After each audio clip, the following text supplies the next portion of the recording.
Wellman TV. Marshall Ortega.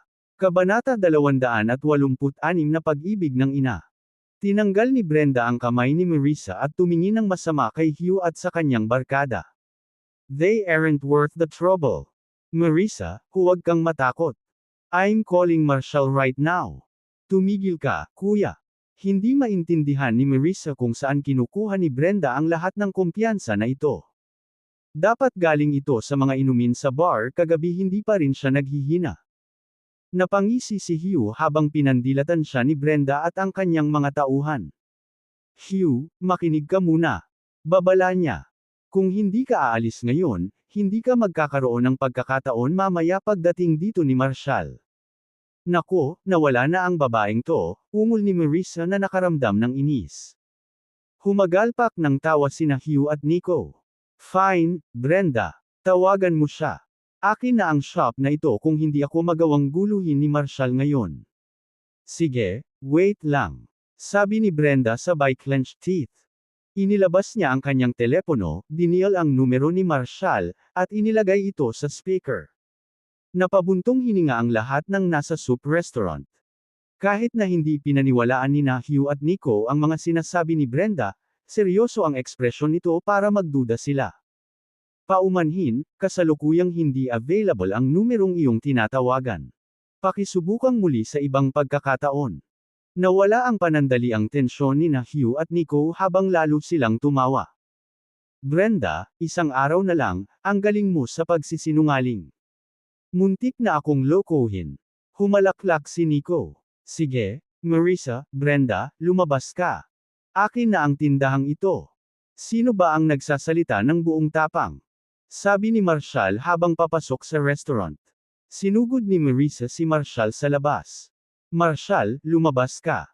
Tumakbo ka. Marahang hinawakan ni Marshall ang braso niya at ngumiti. Bakit ako tatakbo? This is my home. Patakbong lumapit si Brenda sa kanya. Marshall, dumating ka talaga. I was afraid you would not. Bakit ayaw ko? Sabi ni Marshall habang inalalayan si Marissa sa upuan. Pero, Marshall, you're with all those bigwigs now. Bakit ka babalik sa amin? Mahinang tanong ni Marissa. Tinapik ni Marshall ang ulo ni Brenda. Napansin niya ang dating pulang buhok nito na ngayon ay naka-black bob. You silly girl. Bakit hindi ako bumalik sa pamilya ko? Nanginginig ang mga labi ni Brenda, at puno ng luha ang kanyang mga mata. Marshall, the best ka. Si Marissa, na nalilito pa rin sa sitwasyon, ay sumigaw, Brenda, hindi ngayon ang oras para dito. Paalisan mo si Marshall dito. Tumawa si Hugh at humakbang palapit habang itinaas ang kanyang kutsilyo. Marissa, sobrang uminom ba ng sopas ang Marshall at Brenda mo at nawala ng malay? Hugh, stop it. Ibaba mo ang kutsilyo. Sigaw ni Marissa na humahakbang ng pananggalang sa harap ni Marshall at Brenda. Nang makitang tumayo si Marissa kay Hugh para sa kanila kahit na siya ay natatakot, isang mainit na pakiramdam ang kumalat sa karaniwang binabantayang puso ni Marshall.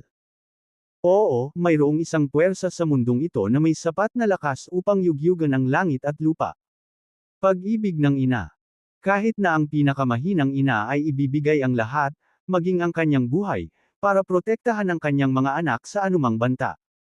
Hinawakan ni Marshall ang kamay niya at hinayla sa likod niya. Tinuro ni Marshall sina Hugh at Nico. Nakakatuwa na kayong dalawa ay nagpapatakbo ng kasino ngunit hindi makayanan ang pagkatalo. Binalaan na kita kahapon. Kung gagawa ka ulit ng gulo, hindi na magtatapos ang lahat sa pagkakataong ito. Feel free to test it if you don't believe me. Pag-isipan mong mabuti bago maging huli ang lahat. Sina Hugh at Nico ay nagpalitan ng maingat na tingin, at pagkatapos ay ngumisi. Sinusubukan pa ring kumilos ng matigas, ha? Di ba sabi ko sayo? Nakatalikod ang mga Rogerios. May dinala ako ngayon. So, may dinala ka sa isang bagay na walang kabuluhan tulad nito. Nagtaas ng kilay si Marshall. Ngumisi si Hugh. May dala akong taga-Rogerios. Alam mo ba kung gaano sila kalakas? Nandito na ang reyna ng underground ng Terra Nova. Umiling si Marshall, tumawa. Terra Nova's underground queen na naman. Ginagamit na ba ng lahat ang pangalan ng mga Rogarios para kumilos ng mahigpit? Fine. Tingnan natin kung anong meron ka. Sige, tawagan mo sila. Gusto kong makita kung sila iyon. Umupo si Brenda sa tabi ni Marshall at pinagmasdan ang ekspresyon ng kanyang mga mata. She could almost see what would happen to Hugh. Marshall, this is going to be so much fun. She giggled, tinapik siya ni Marshall sa ulo. Walang masaya kaya lang, may kumatok sa labas ng restaurant. Napatingin sina Hugh at Nico sa pinto, hindi sigurado kung pumasok ang isang babaeng nasa katanghaliang gulang, na sinamahan ng isang. Tumingin si Hugh kina Stephanie at Ryder at malamig na sinabi ngayon. Sige, tawagan mo sila. Gusto kong makita kung ganoon sila Katikot. Umupo si Brenda sa tabi ni Marshall at pinagmasdan ang ekspresyon nito, nakapatong ang baba sa kamay niya. Ang kanyang mga mata ay kumikinang sa pag-asa. Halos makita niya ang susunod na mangyayari kina Hugh at Nico. Marshall, ito ay magiging napakasaya. Humajijek siya. Tinapik-tapik siya ni Marshall sa ulo. Walang masaya dito. Maya-maya lang ay may kumatok mula sa labas ng restaurant. Si Hugh at Nico ay napatingin sa pinto, hindi sigurado sa nangyayari. Pumasok ang isang medyo may edad na babae, kasama ang isang lalaki na kamukha ng mayordoma niya. Tumingin si Hugh kina Stephanie at Ryder at malamig na sinabi, "Sorry, ma'am, pero hindi bukas ang soup restaurant ngayon." Kabanata 287, hindi nirerespeto si Stephanie. Ilipat. Humakbang si Ryder, malamig ang boses at mapang utos. Nakakatakot ang mapang api niyang aura. Natigilan sina Hugh at Nico at kusang tumabi. Nagulat si Brenda. Hindi niya akalain na si Stephanie na mismo ang papasok sa maliit nilang soup restaurant. Madam Stephanie, welcome, nauutal na sabi ni Brenda, nanginginig ang boses sa kaba. Bahagyang tumango si Stephanie at umupo sa tabi ni Brenda. Nilinggan niya si Marissa at tinanong si Brenda, siya ba ang may-ari ng lugar na ito? Yes, madam, sagot ni Brenda na nanginginig ang boses. Nakaramdam din ng kaba si Marissa. Simula noong araw na buksan niya ang kanyang restaurant, wala na siyang customer na ganoon kapino at marangal. Yes, madam. You can just call me Marissa. Ngumiti si Stephanie at tumango. Marissa, I've heard your soup is wonderful. Would you mind making me a bowl? Kinakabahang sinulyapan ni Marissa si Marshall, pagkatapos ay kay Hugh at sa kanyang mga tauhan, bago sumagot, I'm so sorry, madam. May kaunting problema ang restaurant ko ngayon. Pwede bang bumalik ka sa ibang pagkakataon? Sa akin ito. Please, madam, umalis na kayo ng kaibigan mo. Ayokong may mangyari sa inyo dito. Ngumiti si Stephanie at sumagot, huwag kang mag-alala, Marissa. Sige na magluto ka na ng sopas. Walang mananakit sa'yo habang nandito ako. Hindi siguradong tumingin si Marissa kina Stephanie at Ryder, pagkatapos ay bumalik kay Hugh. Nasa dilema siya. Mabilis na bamulong si Brenda, Marissa, walang mangangahas na manggulo. Binigyan ni Marshall si Marissa ng isang nakapagpapatibay na tango. Ayos lang, Marissa. Walang gulo. Nagpunta sila dito para lang subukan ang iyong sopas, madidismaya sila kung hindi mo ito ihain. Huminga ng malalim si Marissa bago ngumiti kay Stephanie at Ryder. Sige, bigyan mo naman ako ng sandali. Sina Hugh at Nico, na sa una ay natakot sa aura ni Ryder, ay nagtagal upang muling ipahayag ang kanilang sarili. Kung tutuusin, parang katawa-tawa na ang ganitong high-profile na tao ay pupunta sa ganitong lugar. Summoning his courage, nilapitan ni Hugh si Steph anak na nakangisi. Di ba sabi ko sarado ang lugar na ito ngayon? Kailangan mong umalis ngayon.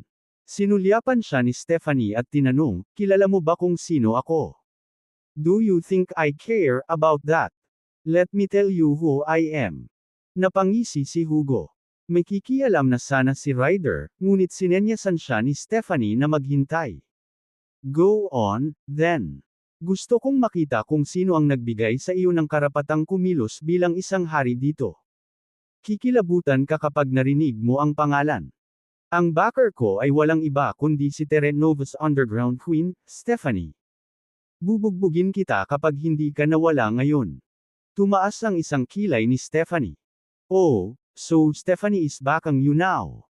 Bakit hindi ko alam na may ilang basurang tulad mo sa loob ng Rogerios? Naawa si Brenda kay Hugh. Matapos makita ang mga brutal na kaganapan sa Dreamscape Bar kagabi, naramdaman niya ang napakalaking kapangyarihan ng mga Rogerios at ang walang awa na utos ng Underground Queen ni Terry Nova. Ngunit narito si Hugh, gumagawa ng isang ganap na tanga sa kanyang sarili bago ang tunay na bagay. Hindi niya alam, nakatatak na pala ang kanyang kapalaran. Nang marinig ang mga salita ni Stephanie, binasag ni Hugh ang kanyang kamao sa mesa, natatawa. Alam mo ba kung sino ang kausap mo, matandang babae ka? Sa tingin mo, ang pagkakaroon ng kaunting pera ay nagiging espesyal ka sa paligid. Alam mo ba kung anong gagawin sa'yo ni Ryder kung sasabihin ko sa kanya ang tungkol sa'yo? Inilibot ni Ryder ang kanyang mga mata.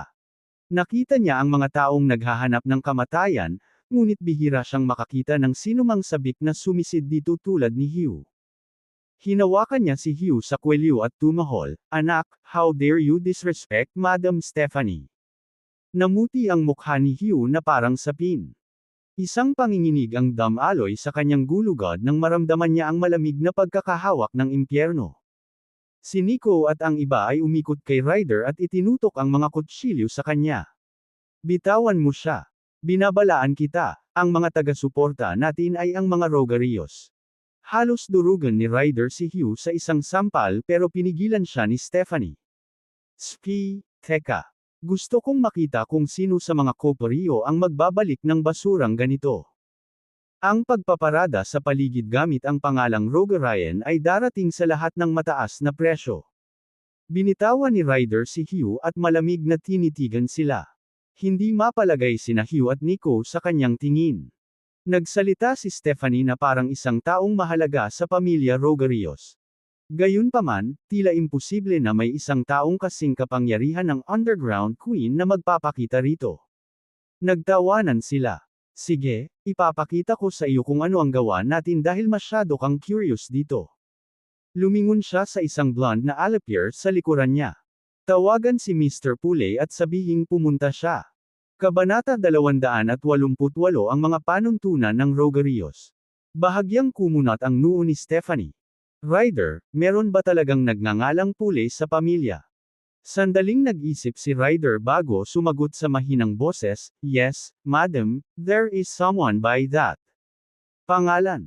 Na-hire siya 2 months ago bilang cook sa Ridge Road Villa." Umiling si Stephanie. "Sige, kung ganoon. Hintayin natin siya dito." Napasulyap siya kay Marshall, na abala sa pag-scroll sa phone niya, saka bumaling kay Brenda. "Ikaw si Brenda, tama?" Napatayo si Brenda sa tuwa. "Oo, madam, ang dami kong narinig tungkol sa iyo." Marahang hinawakan ni Stephanie ang kamay niya at sinenyasan siyang maupo. "Ilang taon ka na?" Kinakabahang sumagot si Brenda, "I'm 17. 17, such a wonderful age." Magiliw na sabi ni Stephanie na nakahawak pa rin sa kamay niya. "Sabihin mo sa akin, Brenda, gusto mo bang mag-aral?" Natigilan si Brenda. Hindi siya nang ahas na mangarap ng ganoong bagay. Ang tertiary education ay para sa mayayaman. Ilang taon na niyang tinutulungan si Marissa sa maliit na soup restaurant na ito, nang hindi nag-iisip ng sarili. Kinabukasan, tinulak siya ni Marshall. "Dapat nasa school ka, hindi tambay dito." "Pero, ako," nauutol na sabi ni Brenda, hindi sigurado. "No buts. You're going to school?" sabi ni Marshall, ginulo ang buhok. Kinakabahang tumingin si Brenda kay Stephanie at tumango. "Sige, papakinggan ko si Marshall." Napangiti si Stephanie. "Good. Ryder, kontaken mo ang Athena University at ayusin mo si Brenda na dumalo doon sa lalong madaling panahon." "Got it," sagot ni Ryder. "Ms. Brenda, please send me a photo of your ID later, and I will handle the enrollment for you." "Ano? Athena University?" Napabuntong hininga si Brenda, puno ng hindi makapaniwala ang mukha. Ang Athena University ay ang nangungunang unibersidad sa Demberoa. Sila ay nireranggo sa paligid ng ika-30 sa mundo, na kilala sa pag-amin lamang sa mga piling tao. Hindi niya lubos maisip na dumalo sa isang prestihiyosong lugar. Nagulat si Stephanie sa reaksyon niya. Ano ba, hindi mo gusto ang unibersidad na ito?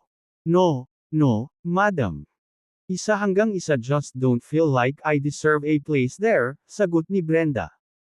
Binigyan siya ni Marshall ng mapaglarong sampal sa ulo. Silly girl, of course, you deserve it. And don't even think of slacking off. I'll punish you if you don't study hard. Sige, sabi ni Brenda, tumatango-tango, natulala pa rin sa biglaang pagliko ng kapalaran. Maya-maya lang ay may narinig na boses mula sa labas.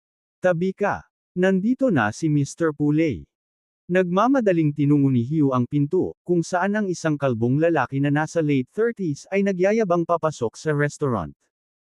Ito ay si Puley, isang kusinero na pinagtatrabahuhan ng mga Rogerios. Pagpasok niya, sinalubong siya ni Hugh at Nico, kasama ang iba pang Alapiers. Magandang araw, Ginoong Puley. Napaangat ng ulo si Puley. Mabilis siyang sinindihan ni Nico ng tabako. Umubo si Puley nang tumama sa kanya ang makapal na usok pagkatapos huminga. Ngayon, ano ito? Reklamo niya. Marami akong dapat hawakan para sa Underground Queen, at sinasayang mo ang oras ko. Inilagay ni Hugh ang isang stack ng cash sa bulsa ni Puley. Mr. Puley, salamat sa pagpunta mo. Nandito itong matandang hag na sinasabing taga Rogerio at hiniling na pumunta ka. Hindi ka namin gustong abalahin, ngunit. Isang malakas na tawa ang pinakawala ni Puley habang nakataas ang ilong. Sino ang kumikilos ng napakatapang dito? Hindi mo ba sinabi sa kanya ang tungkol sa akin? Sinabi namin sa kanya, ngunit hindi siya naniwala sa amin.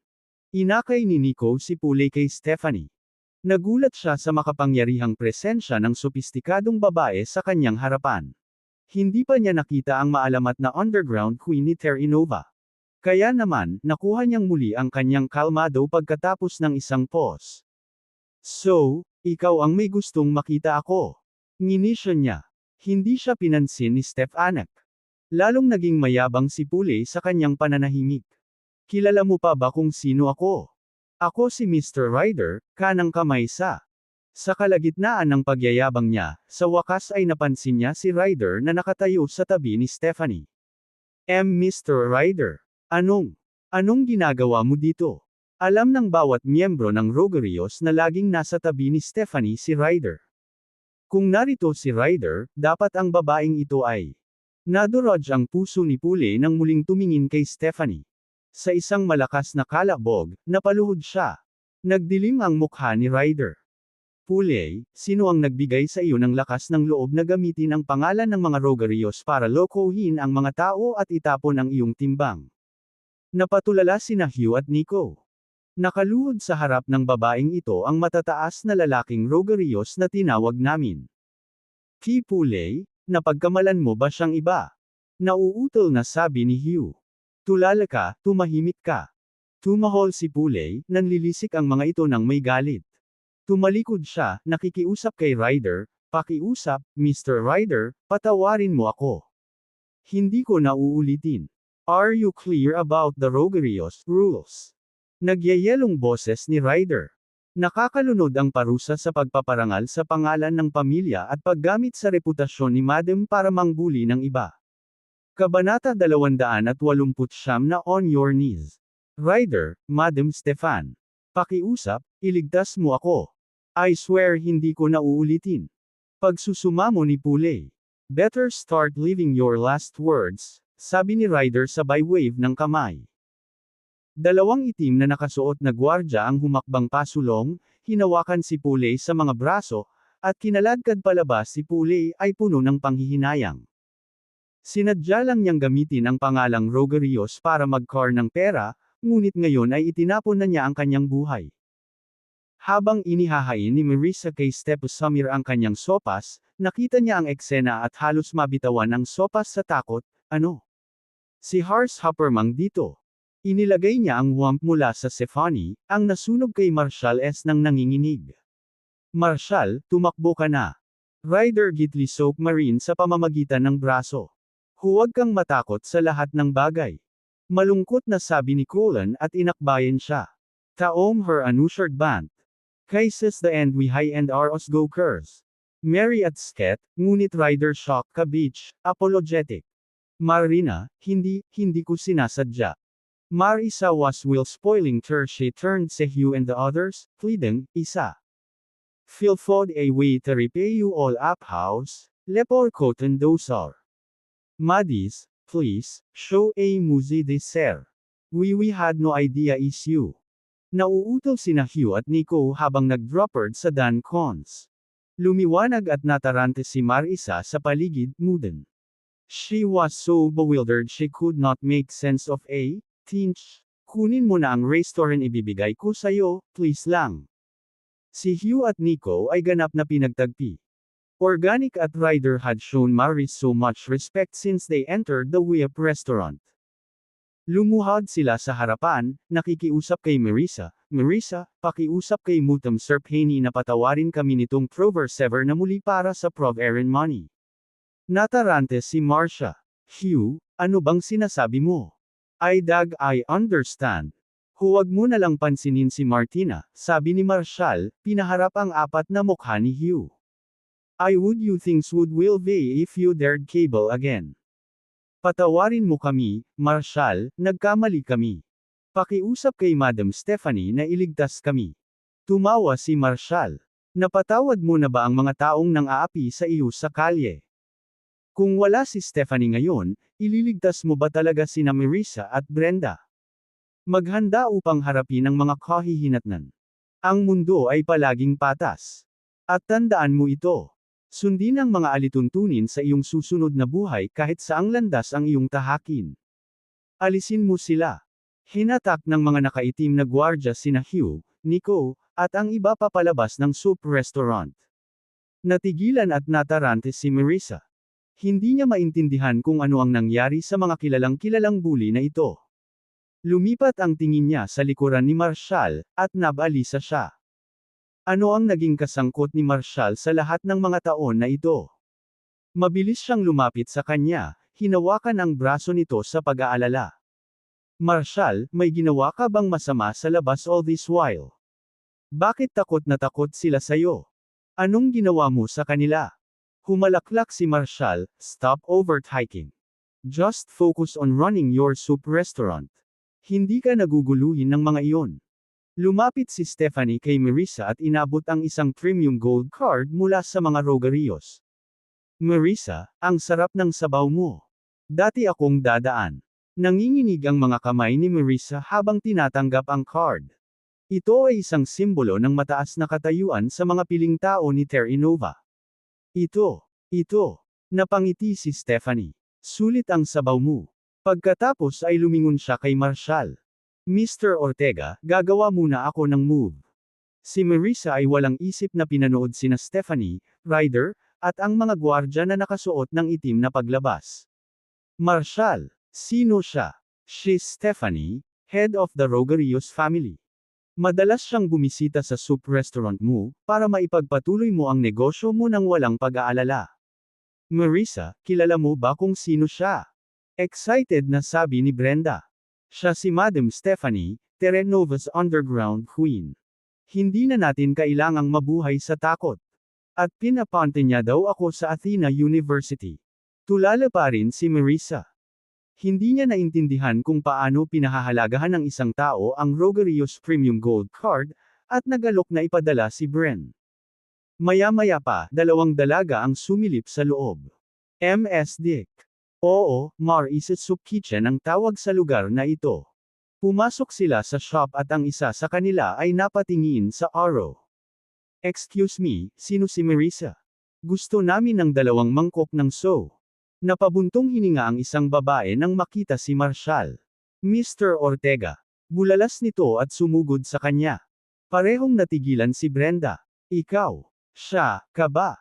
Hindi niya maintindihan kung paano darating ang isang napakalakas na tao sa kanyang tindahan, bigyan siya ng isang prestihiyosong Rogarios Premium Gold Card, at mag-alok na ipadala si Brenda sa kolehiyo. Maya-maya pa, 2 dalaga ang sumilip sa loob.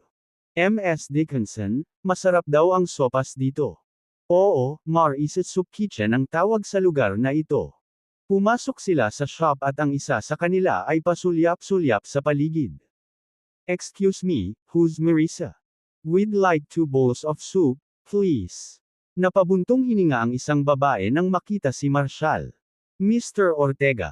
Bulalas nito at sumugod sa kanya. Nakakagulat na makita kita dito. Parehong natigilan si Brenda. Ikaw ba siya? Sa sobrang tuwa ni Brenda ay hindi na niya masyadong maalala ang pangalan ng magandang babae sa kanyang harapan. Oh, right. Ikaw ang artista galing. Ano na naman, napakamot siya sa ulo sa frustration. Natawa si Marshall sa pagiging clueless ni Brenda at tinapik siya sa ulo. Silly girl, nawala ka na ba sa isip mo?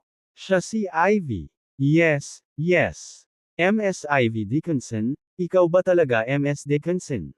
Napabuntong hininga si Brenda, nakatayo sa harapan ni Ivy at nakatitig sa pagkamangha.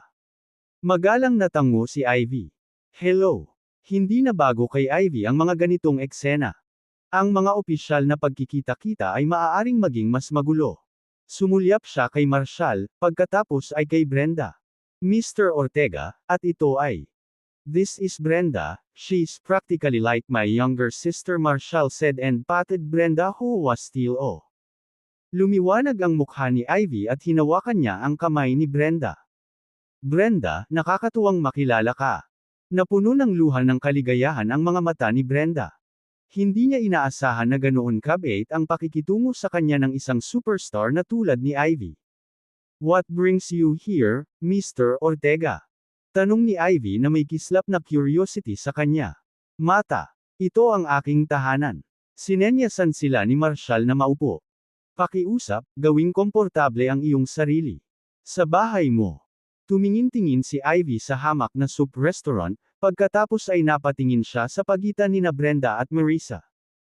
Nahirapan siyang paniwalaan na konektado si Marshall sa kanila, kahit na mas alam niya kaysa magtanong ng sobra.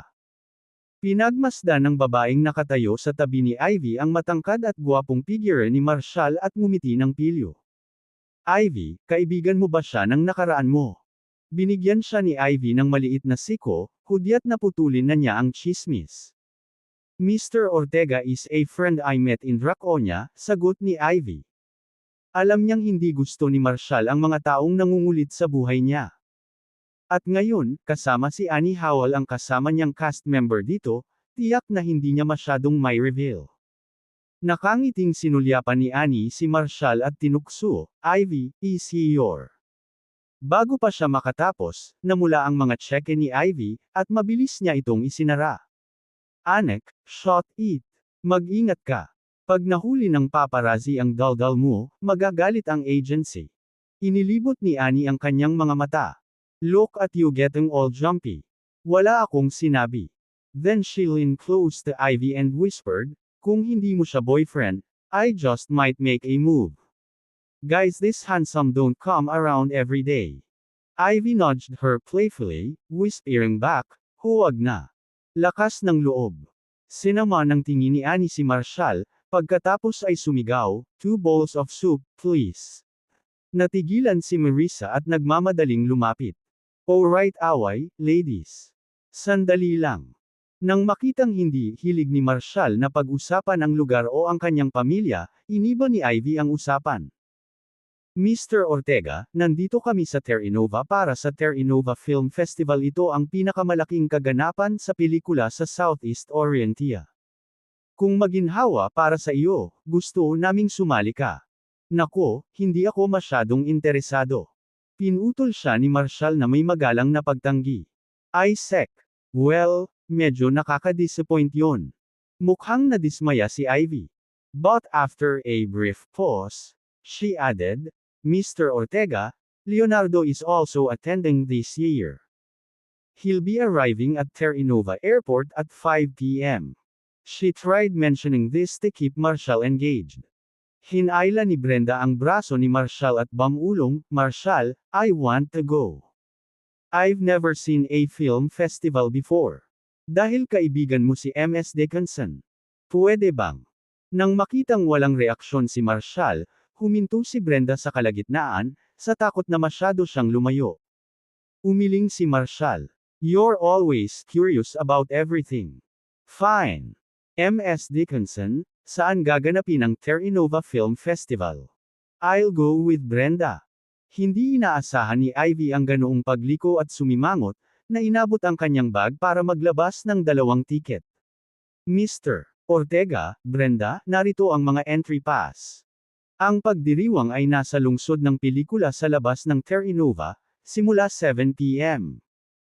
Ang mayor ng Terra Nova, si Douglas, at ilan sa mga elite na pamilya ng Demberoa ay naruroon para sa pagbubukas ng seremonya. Makipag-ugnayan sa akin kapag dumating ka, at sasalubungin kita. Kinawayan siya ni Marshall. I'm just taking Brenda for a look around. We don't want to interrupt your work. And don't inform Leonardo also. Understand. Naintindihan naman ni Ivy ang ayaw ni Marshall sa social.